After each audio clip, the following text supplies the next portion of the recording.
로마서 2장 17절부터 29절 말씀을 봉독해 드리겠습니다.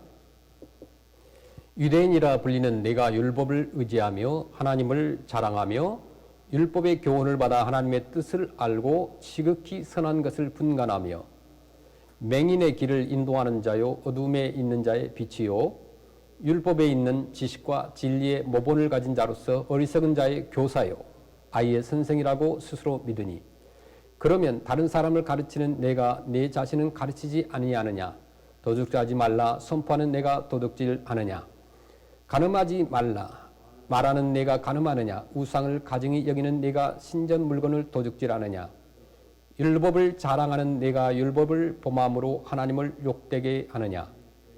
기록된 바와 같이 하나님의 이름이 너희 때문에 이방인 중에서 모독을 받는도다. 네가 율법을 행하면 할례가 유익하나 만일 율법을 범하면 내 할례는 무할례가 되느니라.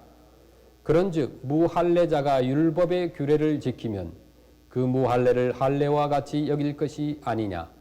또한 본래 무할례자가 율법을 온전히 지키면 율법 조문과 할례를 가지고 율법을 범하는 너를 정죄하지 아니하겠느냐. 무릇 표면적 유대인이 유대인이 아니요 표면적 육신의 할례가 할례가 아니니라. 오직 이면적 유대인이 유대인이며 할례는 마음에 할지니 영에 있고 율법 조문에 있지 아니한 것이라. 그 칭찬이 사람에게서가 아니요 다만 하나님에게서니라. 아멘.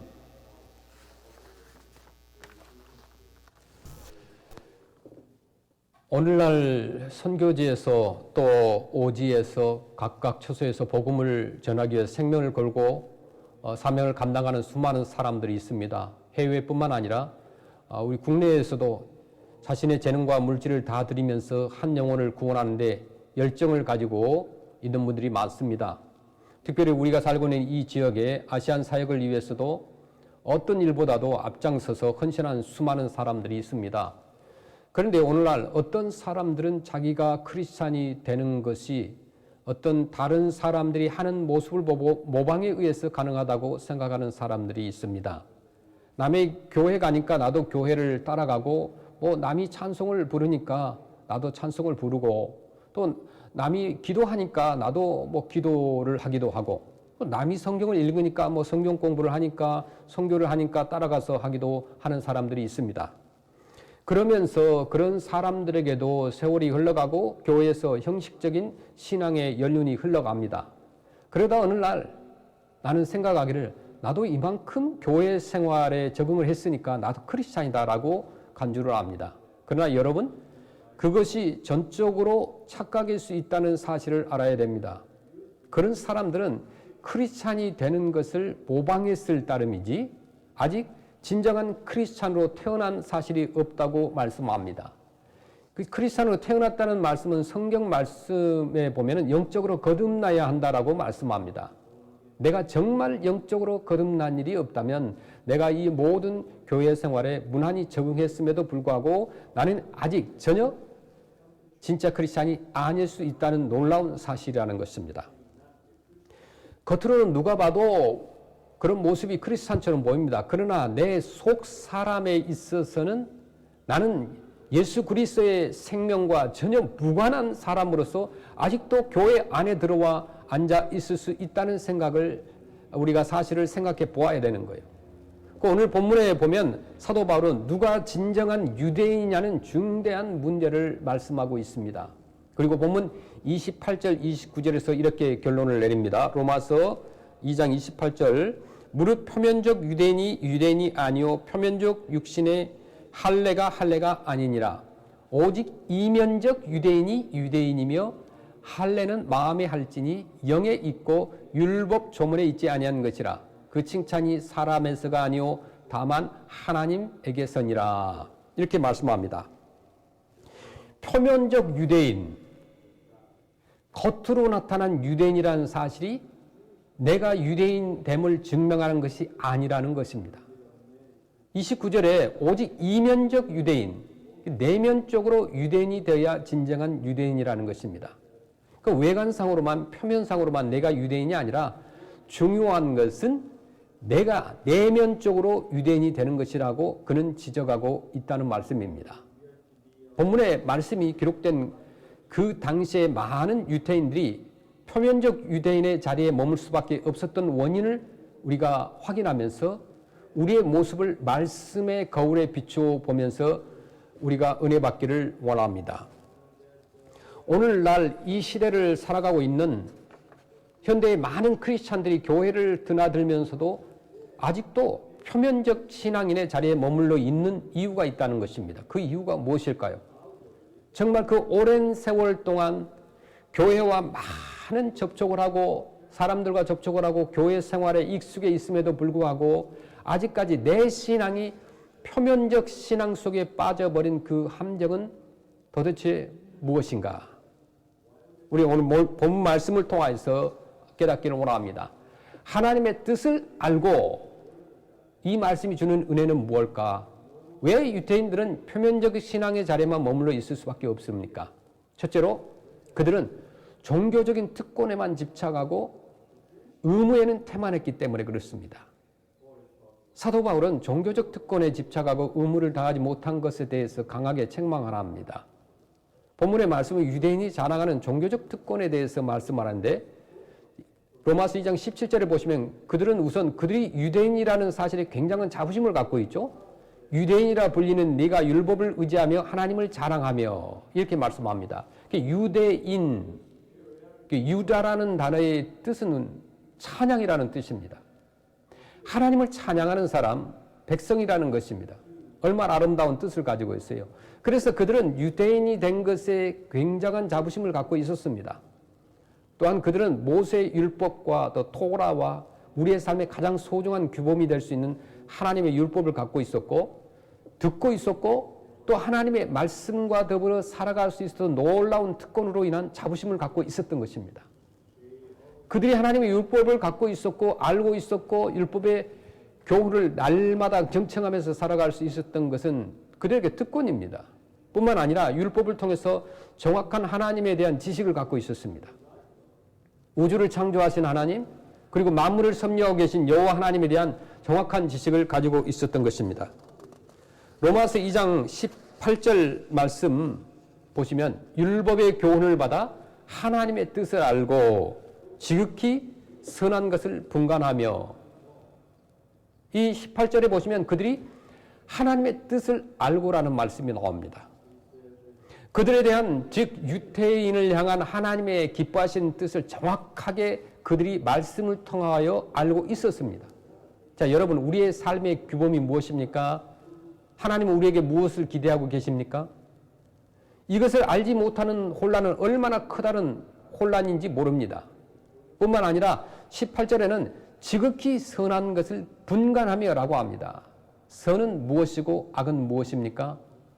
무분별이야말로 오늘 이 시대의 도덕적 환란의 원인이라고 할 수 있습니다. 그러나 유대인들은 하나님이 기쁘게 여기시는 바 선이 무엇인지를 알았고 그래서 사람은 마땅히 그렇게 살아야 한다고 동의하고 있었던 것입니다.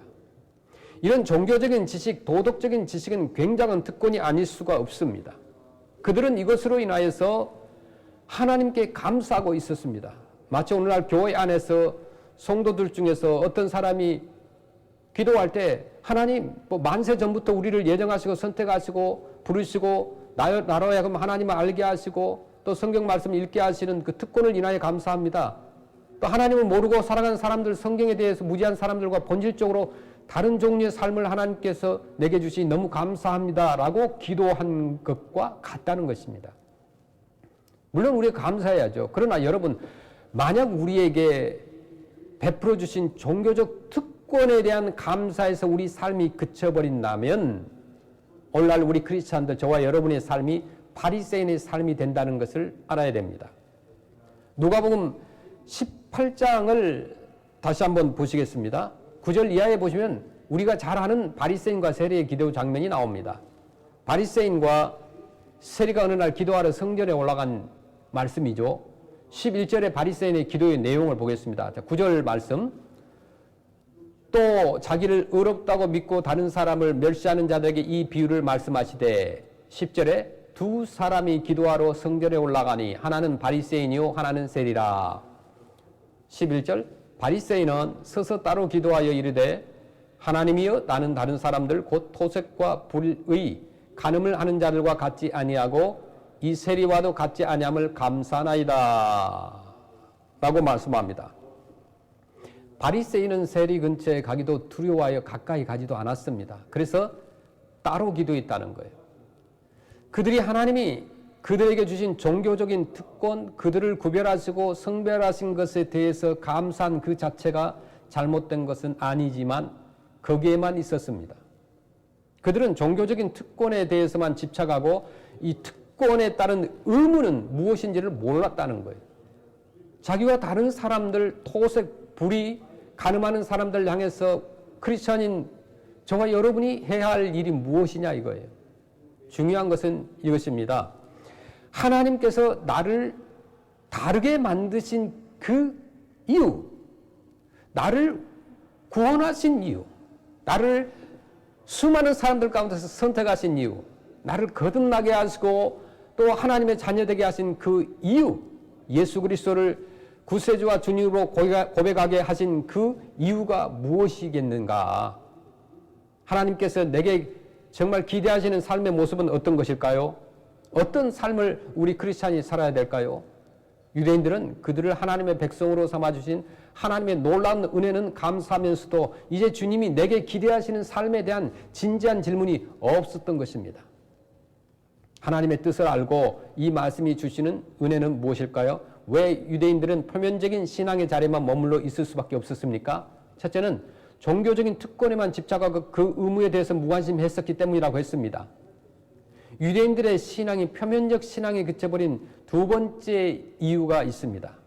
그것은 타인을 가르치기는 잘했지만은 자신을 가르치는 일에 있어서는 실패했다는 것입니다. 자, 여러분, 유대인의 자부심이 성경에 어떻게 기록하고 있습니까? 어떤 것입니까? 19절 말씀을 읽어보시면 그들의 자부심의 근거가 어디에 있는지를 알 수가 있는데 로마서 2장 19절에 맹인의 길을 인도하는 자요 어둠에 있는 자요 자의 빛이요 이렇게 말씀합니다. 그들은 어떤 사람이라고 자처하고 있습니까? 제일 인상적인 것이 소경의 길을 인도하는 자, 눈문자의 길잡이라고 말합니다. 그리고 20절 말씀을 보시면 율법에 있는 지식과 진리의 모범을 가진 자로서 어리석은 자의 교사요 어린아이의 선생이라고 스스로 믿으니 라고 말씀합니다. 어리석은 자를 깨우쳐 가르치는 교사로 또한 어린아이의 선생 또 어린아이 같은 미성숙한 사람들을 가르치는 스승으로서 자부하고 있었습니다. 그러나 바울은 그들에게 21절에서 어떻게 말씀하고 있습니까? 로마서 2장 21절 말씀. 그러면 다른 사람을 가르치는 내가 내 자신은 가르치지 아니하느냐? 도적질하지 말라 선포하는 내가 도적질 하느냐? 그러면 이렇게 말씀하시죠. 너희 스스로를 어리석은 자의 교사로 자처한다고 한다면, 눈먼 자의 길잡이로 스스로를 자처한다면, 어린아이의 성숙을 지도하는 선생으로 너희들이 자처한다면 다른 사람을 가르치는 사람들이여 왜 너는 네 자신을 가르치지 않는가라고 강력하게 말씀하고 있는 거예요. 여기에 사도 바울의 지적이 있습니다. 바울을 통한 성령 하나님의 날카로운 지적이 있는데 우리는 때때로 남에 대해서는 굉장한 기대를 걸면서도 동일한 기대를 자신에게는 왜 갖지 않는지 모릅니다. 우리는 남을 비판하는 데 사용하는 그 비판의 기준을 왜 자신의 삶을 바라보는 기준으로는 사용하지 않는가? 우리는 남을 비판하는 일에는 매우 엄격하면서도 자신을 비판하는 데는 지나치게 관용하고 있지는 않은가? 크리스천으로서 생각해 보아야 된다는 거죠. 다른 사람들이 부정한 행동을 하면 도적질이라고 규탄을 하면서도 내가 똑같은 일을 할 때는 그것은 당연한 권리라고 변명하고 있지 않는가? 우리는 다른 종교를 믿는 사람들에게는 우상 숭배라고 지적하면서도 성경을 읽을 때에 탐심은 우상 숭배라고 지적한 이 말씀을 그냥 스치고 지나가고 있는 것은 아닌지 한번 되돌아보아야 된다는 거죠. 성경을 모르는 이웃을 비판하면서도 성경대로 살지 못하는 자신을 비판하고 하지 않고 있는 것, 우리가 이 부분을 해결해야 됩니다. 남들을 가르치면서 왜 그 동일한 가르침으로 자신을 가르치지 않는가? 그래서 예수님께서는 성경에서 너는 선생 소리를 듣는 것을 즐겨하지 말라라고 말씀합니다. 자, 우리는 저마다 자기 자신의 맹점이나 약점을 보지 못하는 맹목석이 누구에게나 있습니다. 스스로 약점을 보지 못하는 소위 블라인드 스팟이 누구에게나 있다는 거죠. 우리가 차를 운전하다 보면은 반드시 잘 보이지 않는 부분이 있습니다.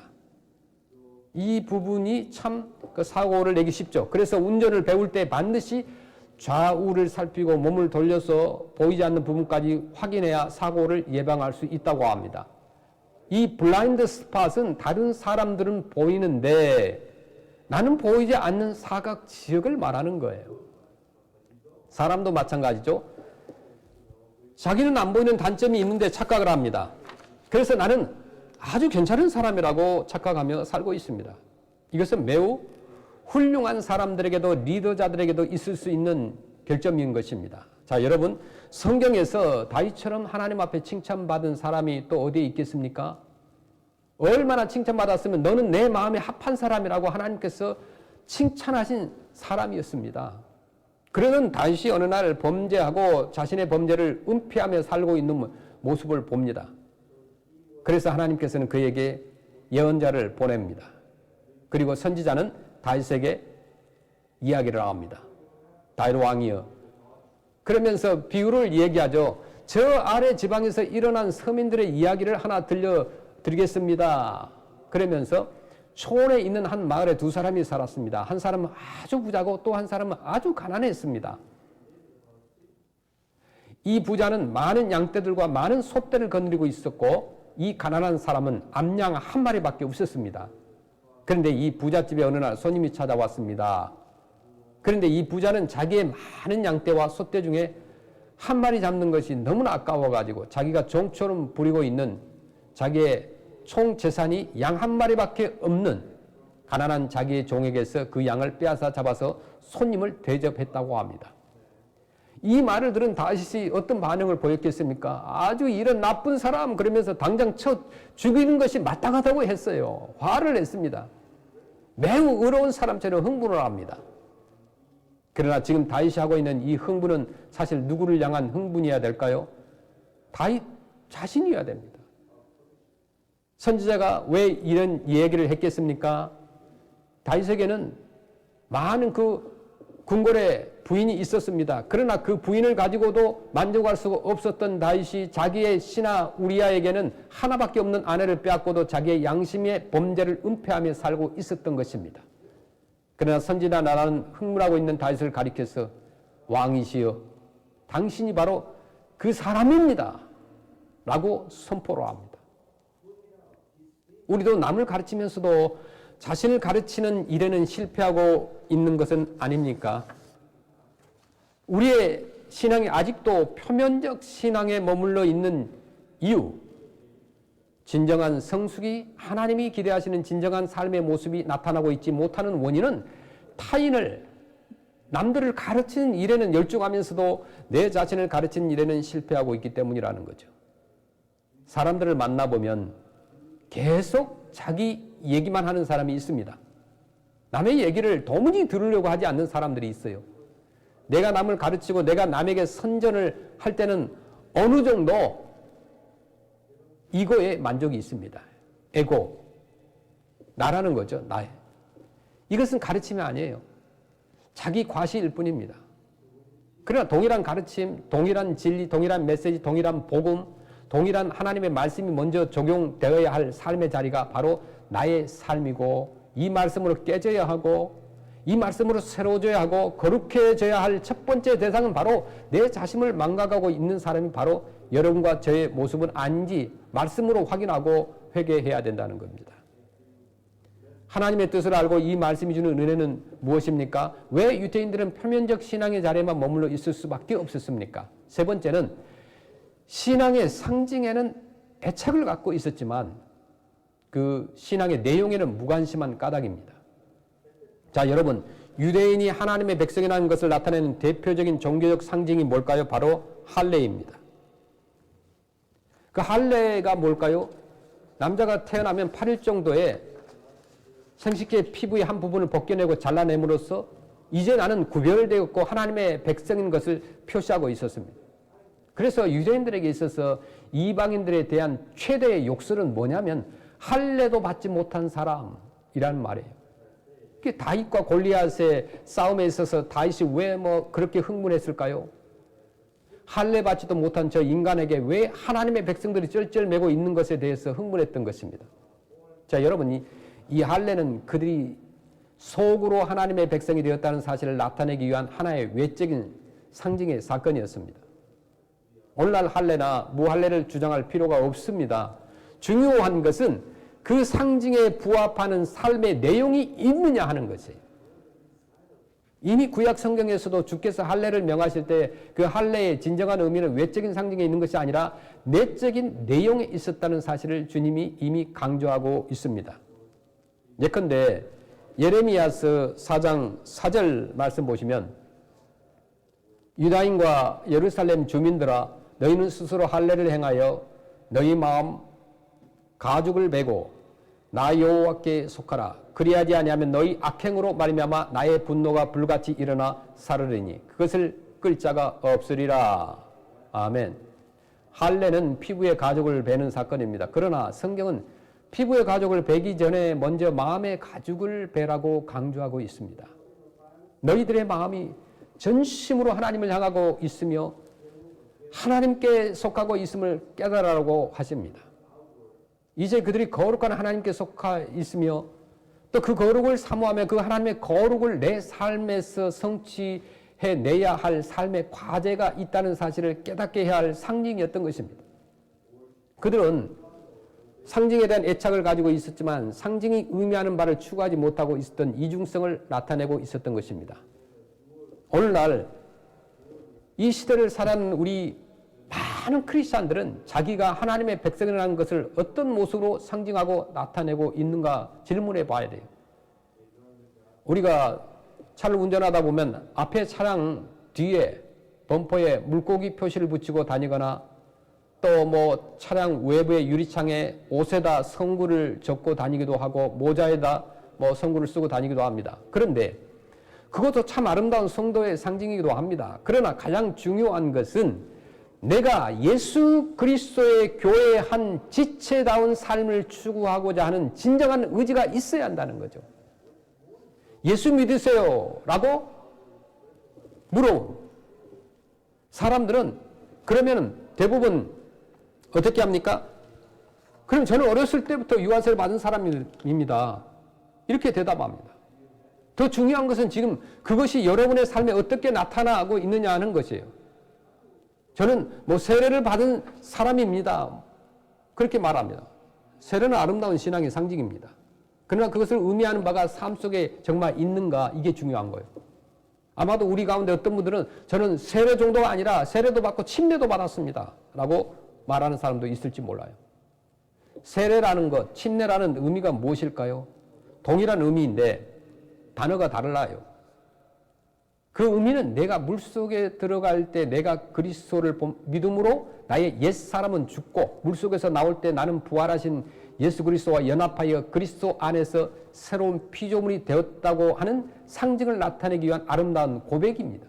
그러나 그 상징을 갖고 있으면서도 그러면 죽었다가 다시 산 자로서 그분의 새 생명 가운데서 살고 행하는 삶의 모습은 얼마만큼 나타나고 있는가. 중요한 것은 상징 그 자체보다도 그 상징이 의미하고 있는 내용이라는 것입니다. 지금 여러분의 삶 속에 진정한 우리 크리스찬인 여러분들의 삶의 자리에 그 하나님의 거룩하심을 사모하며 내 삶 속에 내 마음속에 깊은 곳에 하나님의 영광을 사모하고 하나님의 뜻대로 살고 싶어하고 또 주의 말씀을 순종하고 싶어하는 그 열망이 그 삶의 감격이 우리 자신 속에 살아 움직이는가 하는 것이 정말 중요하다는 것입니다. 제가 여러분에게 정말 질문해 보세요. 정말 사도 바울처럼 고백할 수가 있는가? 갈라디아서 2장 20절 말씀 보시면 내가 그리스도와 함께 십자가에 못 박혔나니 그런즉 이제는 내가 사는 것이 아니요 오직 내 안에 그리스도께서 사시는 것이라. 이제 내가 육체 가운데 사는 것은 나를 사랑하사 나를 위하여 자기 자신을 버리신 하나님의 아들을 믿는 믿음 안에서 사는 것이라. 아멘. 주님께서 내 마음속에 오셔서 내 마음에 살아계시고 내 의식을 지배하시고 내 생각을 다스리시고 나를 통치하고 계십니다. 주님, 내 안에 주께서 살아계십니다 라고 하는 것이 여러분의 고백이고 또 내용이고 여러분의 삶이 되시기를 간절히 축원합니다. 그래서 바울 사도는 이 중요한 점검을 자신의 삶 속에 실현할 것을 우리에게 요구하는 거예요. 고린도후서 13장 5절에 너희는 믿음 안에 있는가 너희 자신을 시험하고 너희 자신을 확정하라. 예수 그리스도께서 너희 안에 계신 줄을 너희가 스스로 알지 못하느냐. 그렇지 않으면 너희는 버림받은 자니라 라고 말씀합니다. 예수 그리스도가 살아계신다는 분명한 증거가 나타나며 내 안에 예수 그리스도가 살아계시고 움직이시고 나를 다스리시고 나를 지배하고 계신 것이 내 삶의 자리에 풍성하게 나타나고 있어야 합니다.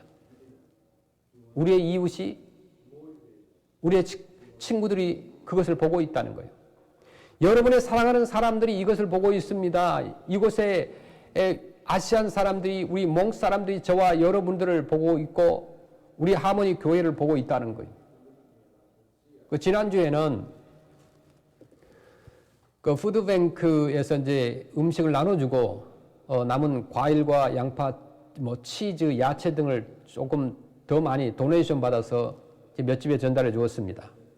그분들이 음식이 없어서 굶는 것은 아니었습니다. 그러나 그분들은 분명히 예수님의 사랑에 목말라 있었던 분들이었습니다. 오랜만에 집을 방문하고 초인종을 눌러서 그분들이 나오기를 기다리는 그 1분도 안 되는 시간이 저에게는 정말 조금 긴장도 되고 어떤 축복 기도를 해주어야 할까 고민되는 순간이었습니다. 자, 음식을 전달하는 그 자체보다도 주님을 내 구주로 섬기는 사람들이 모인 교회는 그리고 교회 리더자들은 몸소 모범을 보여주며 이것이 주님이 원하신 것이다라는 메시지를 주는 것이었습니다. 가끔 우리 주변의 사람들이 우리를 보면서 어떻게 말하고 있는지 우리가 질문해 보아야 됩니다. 저 사람 예수 믿고 말씀 공부하더니 분명히 달라졌다라고 여러분의 이웃과 친구들에게 나타내고 있습니까? 아니면 저 사람 교회 가는 것은 분명한데 찬송도 가끔 부르는 것 같은데 그것밖에는 달라진 게 없어 라는 말을 들으십니까? 외적인 상징, 표면적 상징만을 붙들고 있었던 유대인들을 향하여 오늘 사도 바울이 로마서 2장 24절에 기록된 바와 같이 하나님의 이름이 너희 때문에 이방인 중에서 모독을 받는도다 라고 했습니다. 이 말씀에서 지적한 지적이 우리를 향한 하나님의 성령님의 지적이 아닐까요? 기록된 바와 같이 하나님의 이름이 너희로 인하여 이방인 중에서 모독을 받는도다. 그 실체가 없는 삶, 그 내용이 없고 고백이 없는 삶, 그 실상을 가지고 있지 못한 외적인 형식, 상징만인 삶을 인하여 하나님의 이름이 너희 가운데서 모독을 받고 있다라고 하시는 거예요. 왜 우리의 신앙이 외면적, 표면적 신앙에 머물러 있을까요? 신앙의 상징에는 집착하고 있지만 그 신앙이 의미하는 내용을 내가 추구하지 못했던 삶 때문입니다. 자, 여러분의 삶의 모습을 그리고 여러분들이 어떤 사람인가를 주님 앞에서 고백하시길 바랍니다. 여러분은 정말 표면적 크리스찬인가 아니면 진실된 내면적 크리스찬인가라고 우리가 고백할 수 있는가 한번 물어봐야 돼요. 내 마음의 깊은 곳으로부터 주님께서 찾아오신 그 놀라운 사랑, 그가 나를 다스리기 시작하신 이후에 그가 내 안에 살아 움직이기 시작한 이후에 그가 내게 주신 이 삶의 아름다운 열매들을 나타내며 아직도 부족하고 연약하지만은 아직도 내가 가야 할 길이 멀지만 주님이 분명히 내 안에 살아계시고 그 영광을 나타내주고 계신다는 이 속사람의 깊은 곳으로부터 우러나오는 내면적인 우리 크리스찬의 향기와 고백과 영광과 열매를 내가 정말 갖고 있는가? 아니면 표면적 크리스찬 그런 사람은 혹시 아닌가? 시편 17편 5절부터 말씀 보시면 나의 걸음이 주의 길을 굳게 지키고 실족하지 아니하였나이다. 하나님이여 내게 응답하시겠으므로 내가 불러싸오니 내게 귀를 기울여 내 말을 들으소서. 주께 피하는 자들을 그 일어나 치는 자들에게서 오른손으로 구원하신 주여, 주의 기이한 사랑을 나타내소서. 나를 눈동자같이 지키시고 주의 날개 그늘 아래에 감추사 내 앞에서 나를 압제하는 악인들과 나의 목숨을 노리는 원수들에게서 벗어나게 하소서. 아멘. 하나님께서는 우리를 눈동자같이 지키신다고 하셨습니다. 아무리 빠른 것이 다가온다고 해도 눈동자를 보호하는 것이 눈꺼풀입니다. 우리가 어려울 때, 힘들 때, 고난 중에 있을 때 눈동자처럼 사랑하는 하나님의 자녀들을 보호하시고 지키신다고 하셨습니다. 또한 주님의 날개 그늘 아래에 감추시고 세상의 뜨겁고 따가운 시련에서 우리를 보호하신다고 하셨습니다. 그 책 가운데서 윌리엄 거스리가 쓴 기독교인의 최대 관심사라는 책이 있습니다. 이 책은 그 위대한 총교다 신학자인 그 존 오웬이 그 책을 추천하면서 이런 서평을 내놨어요. 나는 이 책의 저자를 최고의 영성가들 중에 한 명으로 인정한다. 이 책은 나의 지침서다. 나는 이 책을 늘 갖고 다니며 자동차 속에 둔 신약 성경처럼 여긴다. 여전히 지금도 내 곁에 있다. 나도 몇 권의 책을 쓰기는 했지만 그 모든 책들보다 그 책의 영성이 더 풍부하다라고 썼습니다. 그 윌리엄 거스리가 자신의 책 그 5장에서 밝힌 진실한 우리 크리스찬과, 즉 내면적인 크리스찬과 위선적 신앙인 표면적인 크리스찬의 차이점에 대해서 정말 잘 표현하고 있어서 여러분에게 소개하고자 합니다. 먼저 위선적인 신앙인, 다시 말하면 표면적 크리스찬이 신앙인처럼 보이는 측면은 다음과 같은 이유라는 거예요.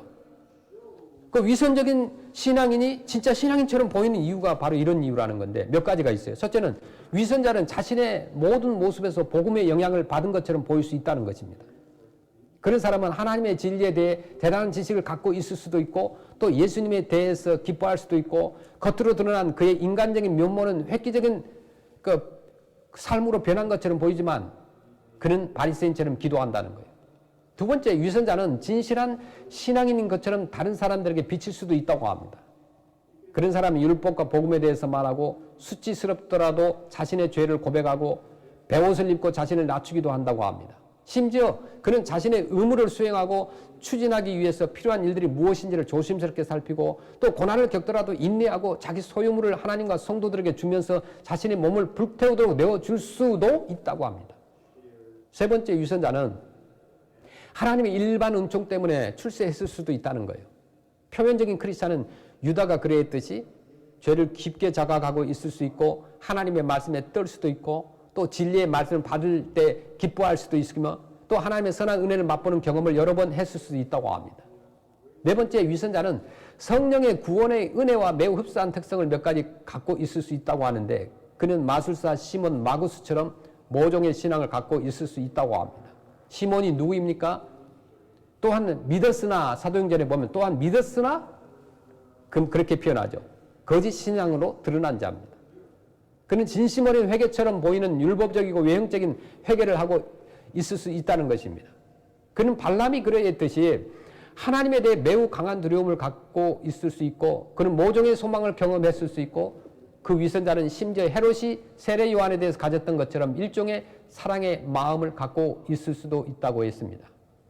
다섯 번째, 위선자는 하나님을 매우 강력하게 경험할 수도 있다고 합니다. 그는 하나님의 선물을 맛보할 수도 있고 성령의 동반자가 될 수 있으며 다가올 시대의 능력을 경험했을 수도 있지만 아직도 진정으로 거듭나지 못한 자라고 합니다.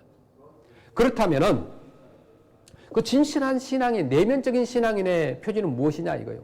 진실로 거듭난 것은 거짓으로 거듭난 것과 어떻게 구별되느냐. 그 윌리엄 거스리는 위선자가 갖지 못한 진실한 크리스찬의 표지를 5가지로 말씀합니다. 첫째, 진실한 신앙인의 마음은 거듭난 채로 영원히 간다고 합니다.